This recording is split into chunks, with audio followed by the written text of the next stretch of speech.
यानंतर बघूयात मोठ्या बातम्या।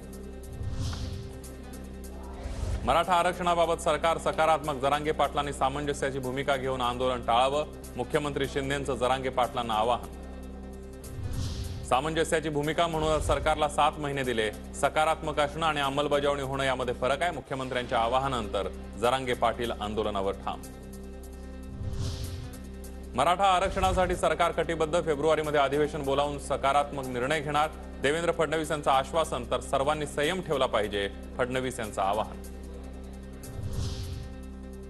मराठा आरक्षणासाठी जरांगे अंतरवाली सराटीतून उद्या मुंबईकडे रवाना होणार। बीडमधील मराठा आंदोलकांकडून जरांगे पाटलांच्या मुंबई प्रवासासाठी खास व्हॅनिटी व्हॅनची व्यवस्था।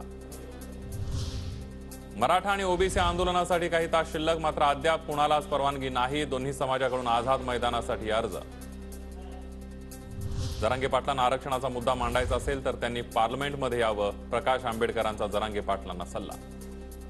मराठ्याचं वेगळं ताट, आरक्षणाचं वेगळं ताट हे निर्माण करायचं असेल तर जरांगे पाटलांनी आंदोलनाबरोबरच राजकीय भूमिका घेतली पाहिजे आणि लोकसभेच्या संदर्भातलं त्यांनी भूमिका घेतली पाहिजे। सगळे सोयऱ्यांबाबत अध्यादेश काढण्यासाठी सरकार सकारात्मक, अनावधानानं मुंबई आंदोलनावेळी परिस्थिती बिघडू शकते, तर जरांगेंवर कोणत्याही मंत्र्यानं ट्रॅप लावला नाही, शंभूराज देसाईंचं वक्तव्य।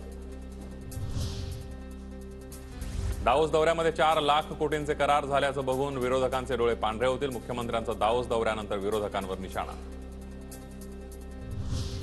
8,000 कोटींच्या रुग्णवाहिकेच्या घोटाळ्याच्या आकड्याने शिंदेंचे डोळे पांढरे होत नसतील तर दुर्दैव, अशा शब्दांमध्ये संजय राऊत यांनी मुख्यमंत्र्यांवर हल्लाबोल केलाय।